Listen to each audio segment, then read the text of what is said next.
এক জীবনে সবার সব কিছু পাওয়া হয়ে ওঠে না। মানে এক জীবনে সবার সব কিছু কিন্তু পাওয়া হয় না।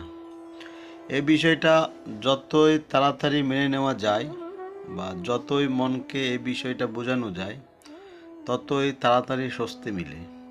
অন্যথায় জীবনে দুঃখ, দুর্দশা, হতাশা সবসময় লেগেই থাকবে।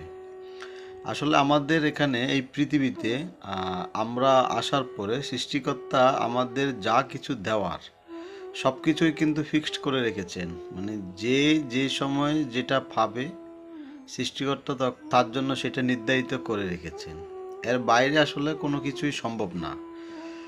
আর এই বিষয়টা যদি আমরা আগে থেকে মেনে নিতে পারি যে সবার জন্য সব কিছু নেই বা এই জীবনে সব কিছু পাওয়া সম্ভব নয়, এই বিষয়টাকে যদি আমরা মনের মধ্যে ধারণ করতে পারি, তাহলে আমাদের ছোট ছোট যে পাওয়াগুলো রয়েছে সেগুলোর মধ্যেই আমরা অনেক আনন্দ পাবো, স্বস্তি পাবো।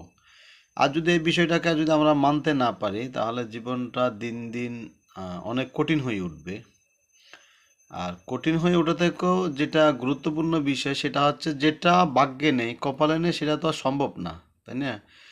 তো যেহেতু সম্ভব না, সেটার জন্য এত কষ্ট করে আফসোস করে হতাশা থেকে কী লাভ?